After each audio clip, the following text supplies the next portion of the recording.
Desperta, igreja. O noivo está perto, hein? Que bom, que maravilha podermos nos encontrar nesse dia de sábado e juntos adorarmos ao Senhor.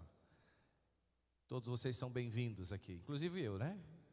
Somos todos bem-vindos. E nossos irmãos e amigos que nos acompanham aí pelas redes sociais da igreja, sejam bem-vindos. E em nome da Leila, viu, Leila? Eu quero cumprimentar todos que estão online aí. Obrigado por vocês estarem nos assistindo, adorando a Deus conosco aí, de casa, do trabalho, alguns até do carro, né? Estão ali conectados e fazendo as coisas. Que bom. E você que está aqui também fique conectado comigo na palavra do Senhor. Eu quero convidá-los a abrirem a Bíblia no Evangelho de Marcos. Marcos é o tema da lição desse trimestre. E eu gosto muito do Evangelho de Marcos. Eu estava falando ali para a unidade da Escola Sabatina que participei, que eu gosto muito, porque Marcos ele não perde tempo, né, em explicar quem é Jesus. Ele já apresenta Jesus como o Messias e o Salvador. E eu quero meditar com você no capítulo 9 de Marcos. Evangelho de Marcos, no capítulo 9. Abra sua Bíblia aí comigo.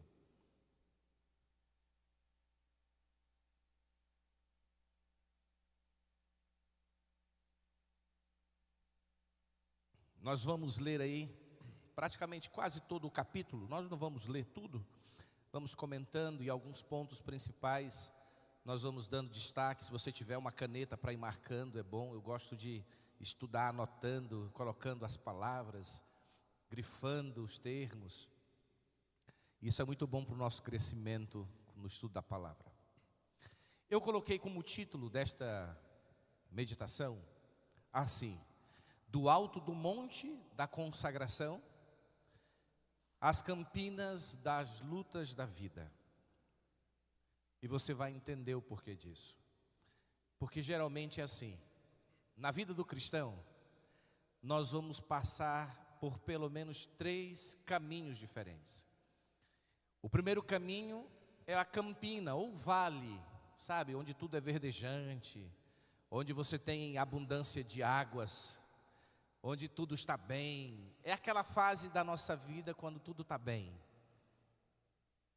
Você não tem nenhuma dificuldade, nenhum problema. A família está bem. A conta bancária também está bem. Sabe, quando a despensa está cheia.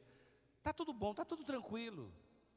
Sabe, não é problema algum se você está nesse caminho, nessa fase. Está bem, é a vida. Você está no vale, você está na campina. Mas em alguns momentos você vai precisar passar por um outro caminho. E o caminho seguinte é o deserto. É no deserto onde você já não tem a abundância dos recursos que você tinha anteriormente. É quando começa a faltar a água, o pão.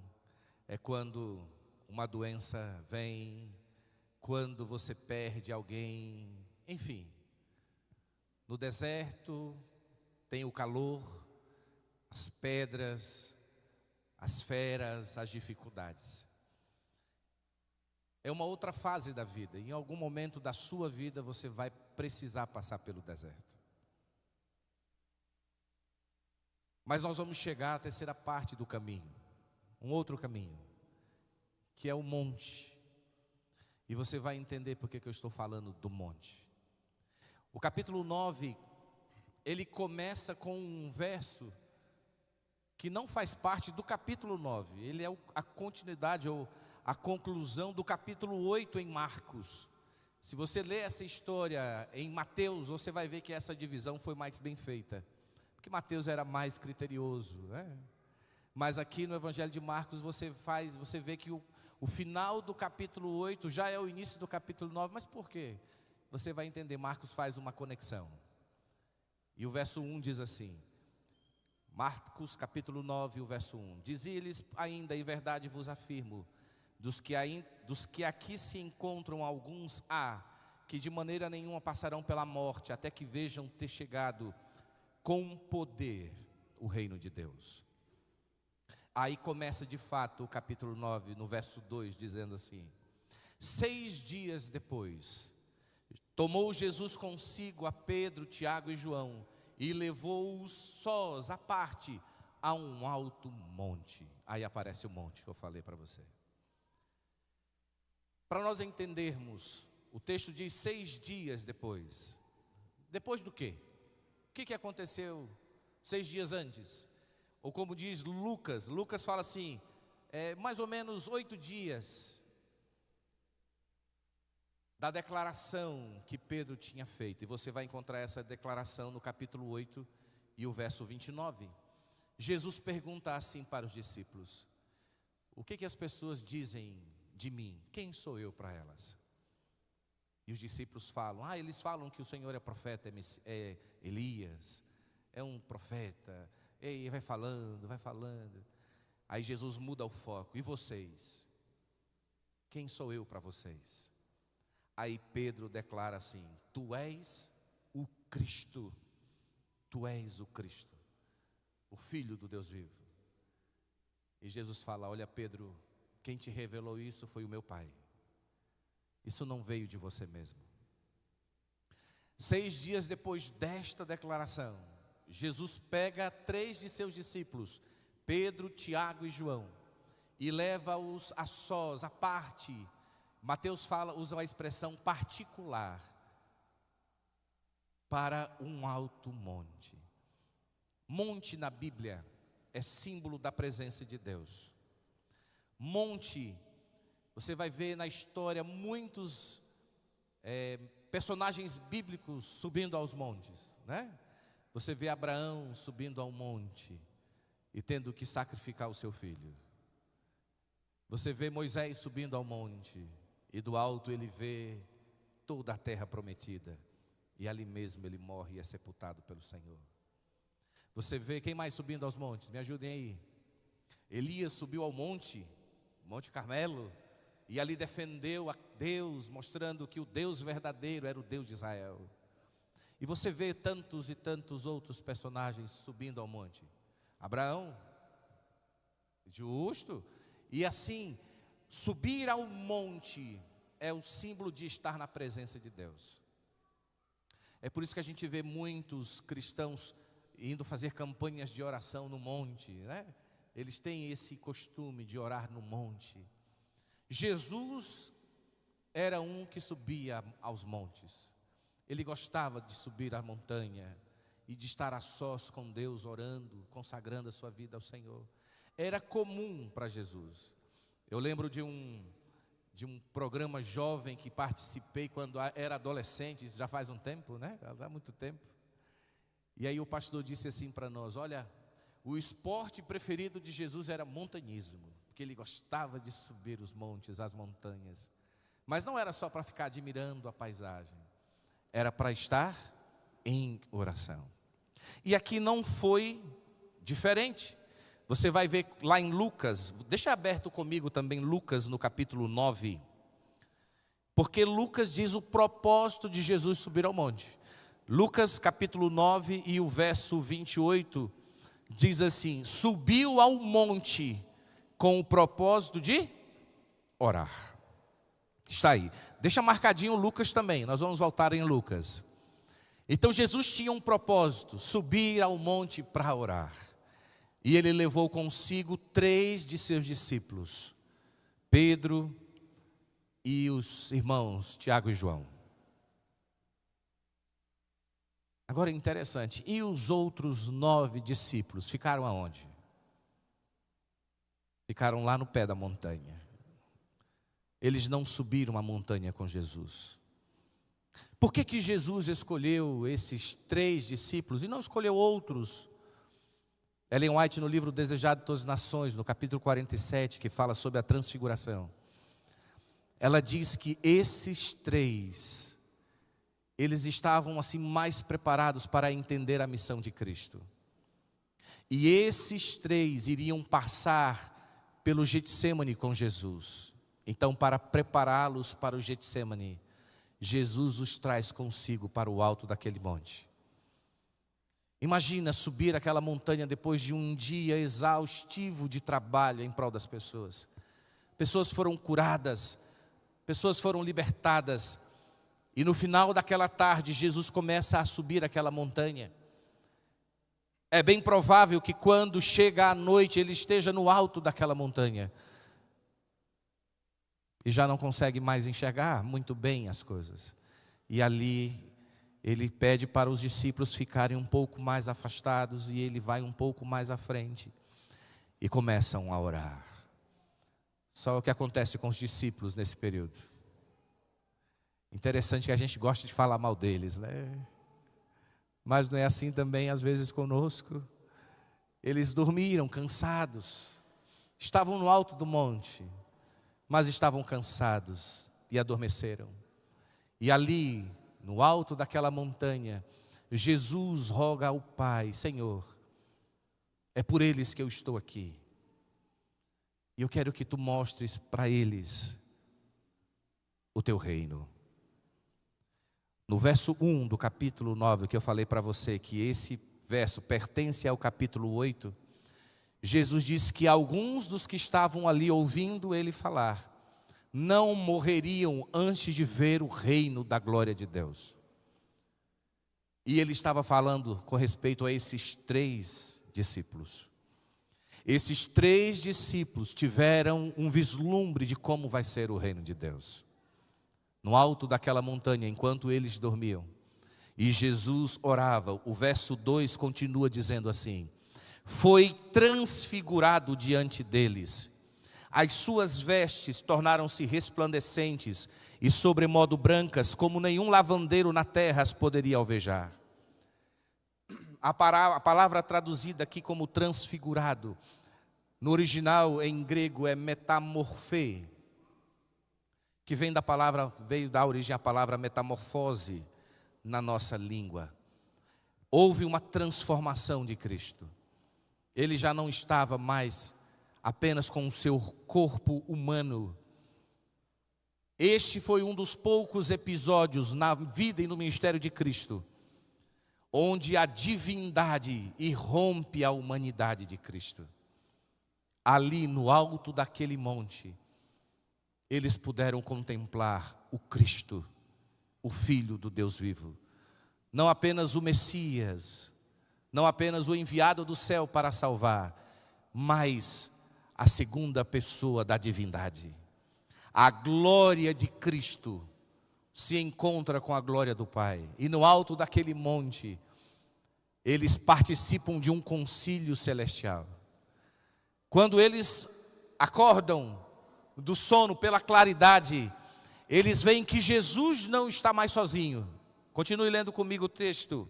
O verso 4 diz que apareceram 2 homens. Quem são eles? Elias e Moisés. Estes 2 homens são enviados pelo céu e conversam com Jesus. O texto diz: estavam falando com Jesus. Ah, queridos irmãos, que vontade de saber o que eles estavam conversando, não é verdade? Falando o quê? Mas a Bíblia nos diz, volta lá comigo para Lucas, no capítulo 9, e o verso 31, diz assim: Moisés e Elias, os quais apareceram em glória e falaram da sua partida. Consegue ver essa palavra aí? Lucas 9, 31, da sua partida que estava para cumprir-se em Jerusalém. A palavra aqui em grego é êxodos. Você lembra de algum êxodo na Bíblia? Êxodos, e a melhor tradução para a palavra êxodo nesse contexto é sobre a morte de Cristo. Moisés e Elias estavam falando sobre a morte de Jesus. Nós não temos o detalhe dessa conversa, mas quando a gente estuda a Bíblia, a gente tem que entrar na história. E eu fico imaginando Moisés e Elias conversando com Jesus. Senhor, o Senhor prometeu lá no Éden que o descendente da mulher viria para esmagar a cabeça da serpente. Senhor, está chegando a hora. E o Senhor vai precisar morrer em nosso lugar. Eu imagino também, por que Deus escolheu esses 2 homens para vir falar com o seu filho já nos últimos momentos da sua missão. Porque estes homens sabiam o que é trabalhar para Deus em prol de salvar a humanidade. Moisés, considerado o homem mais manso na Bíblia, e que mansidão para aguentar aquele povo durante aquele tempo, misericórdia. A gente já mandava todo mundo embora, né? Gente, olha, eu vou mandar todo mundo volta para o Egito, né? Não, Moisés se ergue diante de Deus e fala: Senhor, se o Senhor não for comigo e com esse povo, risca o meu nome do teu livro, mas não, Senhor, não permita com que esse povo se perca. Ele se coloca como Cristo em defesa da humanidade. Moisés sabia o que é liderar este povo. Ele se colocou como intercessor deste povo. Moisés orava por este povo, clamava por este povo. E em um momento, ele bate na rocha. Ele não era para ele bater, era apenas para ele falar à rocha. E a rocha iria brotar água. E por causa disso, Moisés perde o direito de entrar na terra prometida. Aí você fala assim: mas Deus é muito cruel, né? Um pecadinho desse, né? Não, não é assim. Entendam. O pecado de um líder tem uma influência sobre os seus liderados. O erro de um líder conta muito. E não foi um simples erro. Havia uma teologia por trás de falar a rocha. Em um primeiro momento ele bateu na rocha e verteu água. Mas agora era para falar a rocha e ele bate de novo, com ira agora. E aquela rocha era Cristo. E Cristo foi ferido apenas uma única vez. Lá na carta aos Hebreus, Paulo vai dizer que por uma vez ele morreu. E essa sua morte é suficiente para salvar a todos aqueles que o aceitarem.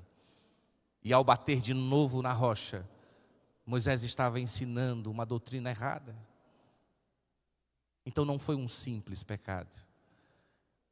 Mas veja o que Deus fez com Moisés. Moisés vai lá para o alto do Monte Pisgah. Ele vê a beleza da terra prometida. Imagina, um senhor já idoso, mas a visão que Deus deu a ele. Ele viu tudo, os frutos, a terra, a produção, como seria aquela nação naquele local. Deus deu a ele a visão do retorno de Cristo. Moisés teve uma visão de toda a história. Eu imagino agora o velho Moisés dizendo: Senhor, agora eu conheço a história. Eu vou descansar tranquilo. Descansa, Moisés. Moisés morre, o Senhor o sepulta. Mas Moisés não fica morto. O Senhor o ressuscita. E se você ler lá em Judas, o livro de Judas, no verso 9, diz que Miguel, que é Cristo, contendeu com o diabo pelo corpo de Moisés. Já viu isso lá na Bíblia? O que o diabo estava dizendo? O Senhor não pode ressuscitar Moisés, ele é meu, ele é pecador. Mas o Senhor fala: eu vou ressuscitá-lo, porque eu sou o Deus da vida. Eu vou morrer para salvar Moisés. Agora eu imagino Moisés dizendo: Senhor, se o Senhor não morrer na cruz, eu vou ter que deixar o céu, porque eu só estou no céu por tua causa. E já estou lá tanto tempo. Não, Senhor, não me faças voltar do céu. Eu vou ter que morrer, voltar para a terra, para a sepultura. Elias, por que Elias? Elias representa aqueles que irão para o céu sem passar pela morte. Você lembra do outro personagem que foi para o céu? Enoque. E Ellen White, ela tem uma expressão que eu acho linda. Quando fala de Elias, ela diz assim: Elias é o outro de dois descendentes de Adão que foram ao céu sem passar pela morte. Elias estava ali defendendo a Deus. Só eu fiquei, Senhor. E Deus diz para ele: não, Elias, 7.000 não dobraram os seus joelhos a Baal. Você é o representante espiritual da nação, mas você não está só. Eu tenho guardado outros. Há um remanescente de Deus. E Elias vai lá, usado pelo Senhor, e mostra para toda aquela nação que o Deus verdadeiro é o Deus de Israel. E em sequência ele sobe para o céu. Eu imagino Elias dizendo: Senhor, A tua hora está chegando, o Senhor vai precisar morrer na cruz. Senão não é só Moisés que vai ter que descer, eu também vou ter que sair do céu. E este foi o diálogo deles: o Senhor vai morrer, o Senhor precisa cumprir a promessa, porque não só nós que estamos lá no céu, mas esse povo precisa voltar de novo para fazer parte da família do Senhor. Este foi o contexto da conversa lá no monte.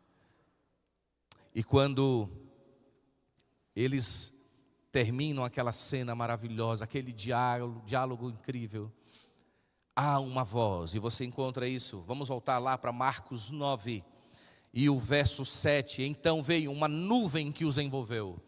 Essa nuvem é a representação da presença do Pai. O próprio Deus estava ali no alto daquele monte.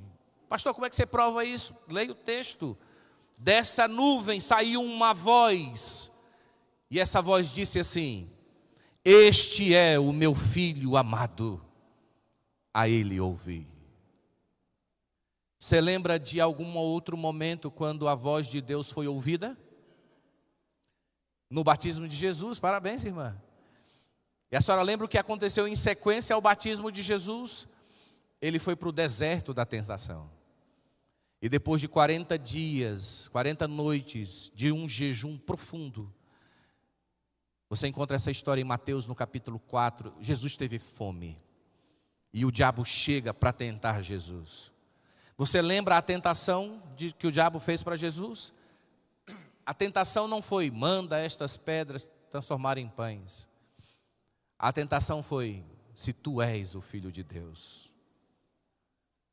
É por isso que antes do deserto veio o batismo, e Deus falou: você é o meu filho amado. Preparando o Cristo para o deserto. E agora, do alto daquele monte, o próprio Pai diz, e aqueles discípulos ouvem: este é o meu filho amado, a ele ouvi. O que é que estes discípulos não estavam ouvindo o que Cristo estava dizendo? Porque ele disse, há 6 dias antes: Pedro, quem te revelou isso foi meu Pai. Mas é preciso o Filho do Homem ir para Jerusalém. Lá ele vai ser preso, vai ser morto, mas vai ressuscitar no 3º dia. E o próprio Pedro disse: não, Senhor, não te faças isso, né? E aí Jesus volta para ele e fala: afasta de mim, Satanás. Como é que pode, em 2 momentos tão próximos, você é usado por Deus e você também é usado pelo diabo? Olha o perigo que nós corremos de não estarmos em vigilância, em oração. O próprio diabo pode nos usar para enganar alguém. O que eles não estavam ouvindo é que Jesus iria morrer, porque eles tinham uma compreensão errada do Messias. O Messias seria um guerreiro, um libertador humano, que tomaria o domínio de Israel de volta, que governaria Israel com um cetro de ferro. Mas eles esqueceram que o Messias também era o servo sofredor de Isaías 53, que ele levaria sobre si as nossas dores, as nossas enfermidades, que ele morreria traspassado pelos nossos pecados. Eles não compreendiam que o Messias também precisaria morrer. Por isso Deus lembra eles: ouvir. Vocês precisam ouvir. Ele vai morrer, mas vai ressuscitar. Chegamos agora então no verso 9. Marcos capítulo 9, o verso 9. Veja, tudo isso aconteceu lá no alto do monte. Eles estavam na presença de Deus. A divindade de Jesus apareceu. Eles viram o Cristo divino, não apenas o homem, mas o divino humano. Eles ouviram a voz de Deus. Eles viram a glória da presença de Deus. É tanto que Pedro faz uma sugestão a Jesus: Senhor, está tão bom aqui. Olha, eu vou fazer 3 tendas. Uma para ti, a outra para Moisés e a outra para Elias. Vamos ficar aqui. Porque é bom estar na presença de Deus, não é verdade? Tão bom quando a gente vem à igreja para adorar ao Senhor. É tão bom quando você acorda cedinho, abre a sua Bíblia, a lição da escola sabatina, você estuda, você ora, você coloca diante de Deus a sua vida. É muito bom. É muito bom estar no alto da montanha, do monte da consagração. Mas essa história nos mostra que nós não vivemos no alto do monte. Verso 9 diz: ao descerem do monte. E é aí que está o X da questão. Ao descerem do monte, ordenou Jesus que não divulgassem as coisas que tinham visto, até o dia em que o Filho do Homem ressuscitasse dentre os mortos. Não contem para ninguém ainda, porque eles não vão entender. Os inimigos vão fazer gracinha. Vocês estavam pirando, vocês não viram nada, vocês estavam delirando de sono. E aqueles que acreditavam poderiam usar isso como um artifício para forçar Jesus a ser o rei. Mas essa não era a missão. Então esperem, eu vou morrer, mas depois que eu ressuscitar, podem contar o que vocês viram. E é interessante, você vai comigo lá em 2 Pedro 1, 2 Pedro no capítulo 1, a partir do verso 16, nós encontramos o testemunho de Pedro. Pedro diz assim: porque não vos demos a conhecer o poder e a vinda de nosso Senhor Jesus Cristo, seguindo fábulas engenhosamente inventadas, mas nós mesmos fomos testemunhas oculares da sua majestade. A majestade aqui é a glória de Cristo lá no monte. Pois ele recebeu da parte de Deus Pai honra e glória, quando pela glória excelsa lhe foi enviada a seguinte glória. Essa glória excelsa é a presença de Deus lá no monte. E ele diz: este é o meu filho amado em quem me comprazo. Ora, esta voz vinda do céu, nós a ouvimos quando estávamos com ele no Monte Santo. E temos assim tanto mais confirmada a palavra profética. E fazei bem em atendê-la, como uma candeia que brilha em lugar tenebroso, até que o dia clareie e a estrela da alva nasça em vosso coração. Esse é o testemunho de Pedro. Eu estava lá, eu vi a glória dele, eu vi a glória do Pai, eu ouvi a voz do Pai dizendo: este é o meu filho amado que me alegra. Eu estava lá. O que eu estou pregando não é fábula, não é história, é real. Eu vi, eu ouvi. E você encontra no Evangelho de João, João capítulo 1, e o verso 14, o testemunho de João sobre este episódio. João diz assim, eu sei que você conhece esse verso de cor, mas vamos ler. Ele diz assim, capítulo 1, Evangelho de João 1, e o verso 14. E o verbo se fez carne e habitou entre nós. A palavra habitar aqui é tenda, tabernáculos. É a palavra para tenda, para tabernáculo. E fazendo uma referência às 3 tendas que Pedro queria construir lá no alto do monte. E nós vimos a sua glória, cheio de graça e verdade. E vimos a sua glória, glória como do unigênito do Pai. Aí estão os testemunhos desses discípulos. Nós vimos, nós ouvimos, o seu reino é real. E isso fez com que esses homens entregassem a sua vida pregando que Jesus vai voltar. Porque é real. O reino de Deus é real. O que Cristo fez é real para a nossa salvação. Agora acontece uma coisa interessante quando Jesus e os discípulos descem do monte. E para mim é uma das histórias mais emocionantes. Eu vou explicar por quê. A partir do verso 14, quando eles se aproximam dos discípulos, os outros 9 discípulos que ficaram lá no pé do monte, vieram numerosa multidão ao redor e os escribas discutiam com eles. E logo toda a multidão, ao ver Jesus tomado de surpresa, correu para ele e o saudava. Mestre, aparece agora um homem na história. E esse homem diz assim, verso 17: trouxe-te o meu filho, possesso de um espírito mudo. E este, onde quer que o apanha, lança na terra, e ele espuma, rilha os dentes e vai definhando. Roguei aos teus discípulos que o expelissem, e eles não puderam. Grave bem essa frase. eles não puderam. É interessante, irmãos, que Jesus já havia dado autoridade aos seus discípulos para fazer milagres, para curar pessoas e para expulsar demônios. Eles já tinham recebido a autoridade de Jesus para isso. Mas agora eles não puderam. Então Jesus chama aquele pai, chama o filho. Jesus procura conversar com aquele pai. Há quanto tempo isso acontece? E o pai vai contando a história para Jesus. Senhor, meu filho está definhando, está morrendo. Porque desde muito novo isso acontece com ele. E quando ele é tomado pelo Espírito, ele joga no fogo, joga na água, ele quer matar meu filho de qualquer maneira.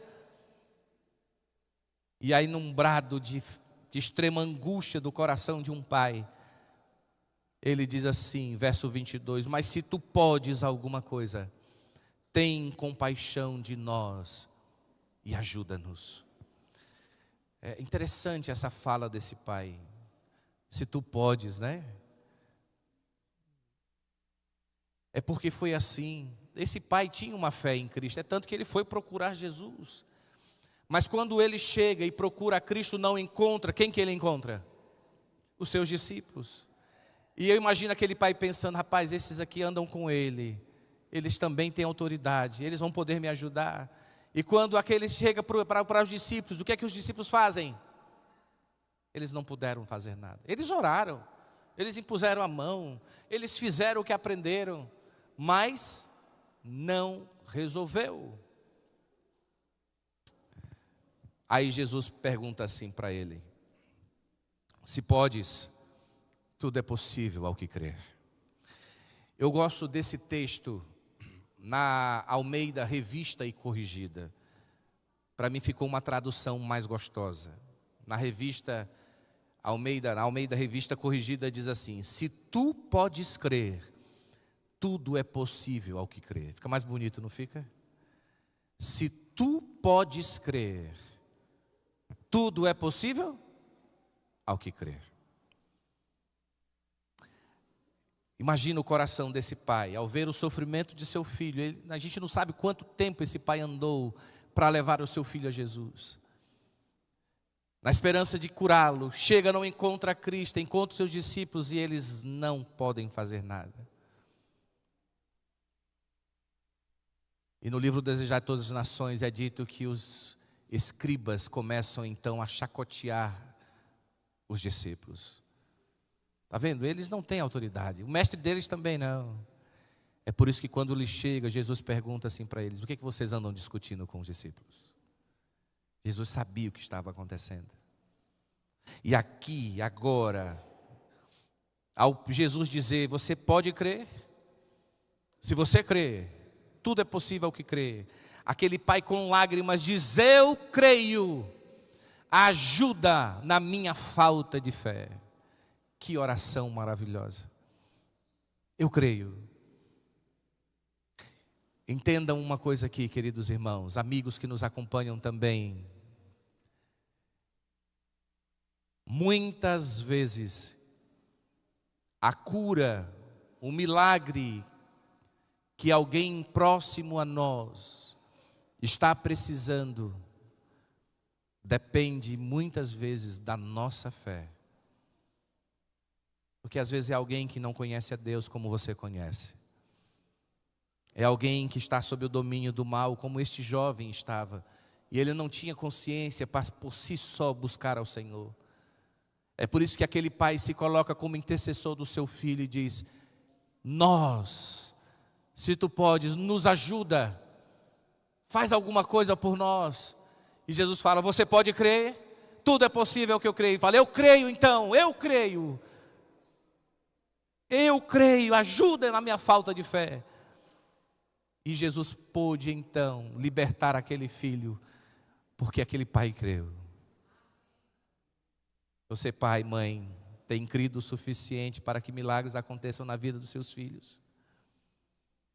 Você, como um amigo que conhece a Jesus, tem crido o suficiente para fazer como os 4 amigos da lição, que levaram aquele amigo paralítico a Jesus, que não se conformaram com aquela multidão atrapalhando o milagre. Eles foram por cima do telhado e baixaram um amigo ali para Cristo. Você tem crido suficientemente para que os seus amigos recebam a bênção que Deus quer dar para eles? Sabe, queridos, depois que o milagre acontece, aquele filho é libertado. Eles voltam para casa felizes, diferente de como vieram. E aqueles discípulos perguntam então para Jesus: por que nós não podemos expulsar esse demônio? E Jesus disse: essa casta não pode sair senão por meio da oração e do jejum. Interessante que eles oraram por aquele jovem, só que eles não estavam preparados. Sabe o que acontece? Quando Jesus leva os 3 discípulos para o alto do monte, os 9 que ficaram lá embaixo ficaram brigando entre si. Rapaz, mas por que ele levou aqueles 3? Por que não levou a mim?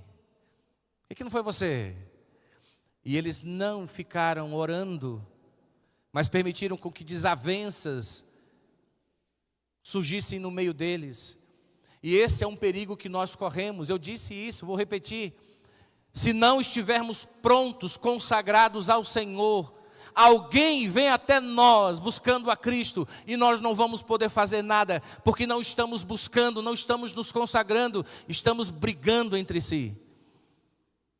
Estamos desconectados do Senhor e não podemos ajudar aos outros assim.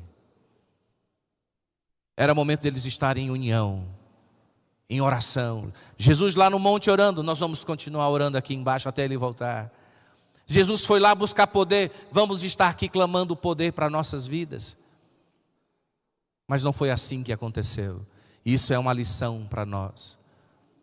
Quando você pela manhã for no alto do monte da consagração, buscar a presença de Deus, entenda que a vida não está no alto do monte.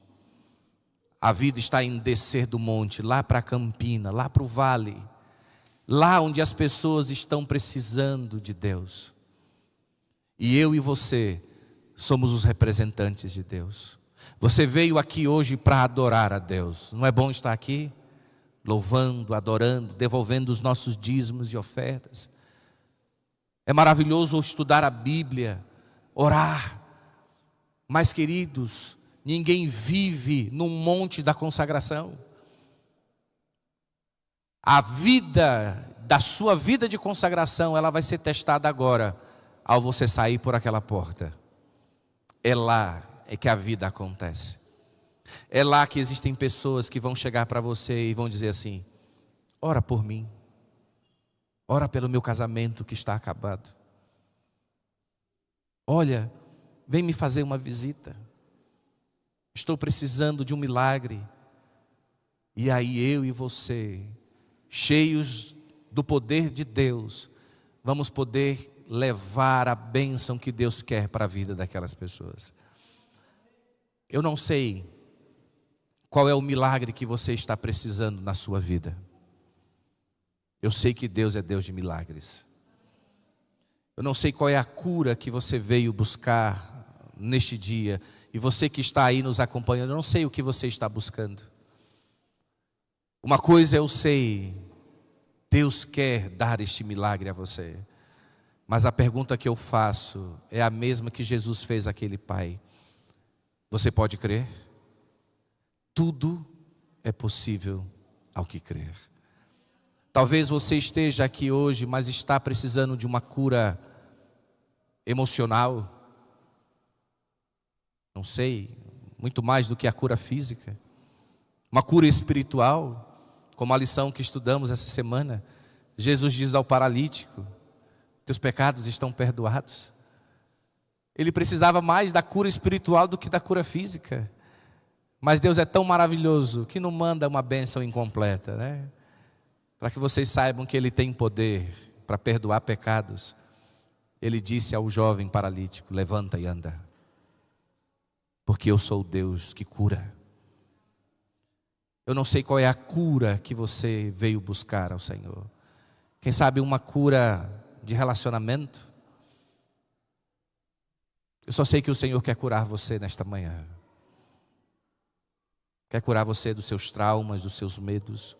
Quer curar dos seus pecados. Não importa o tamanho do pecado que você acha que é demais para Ele.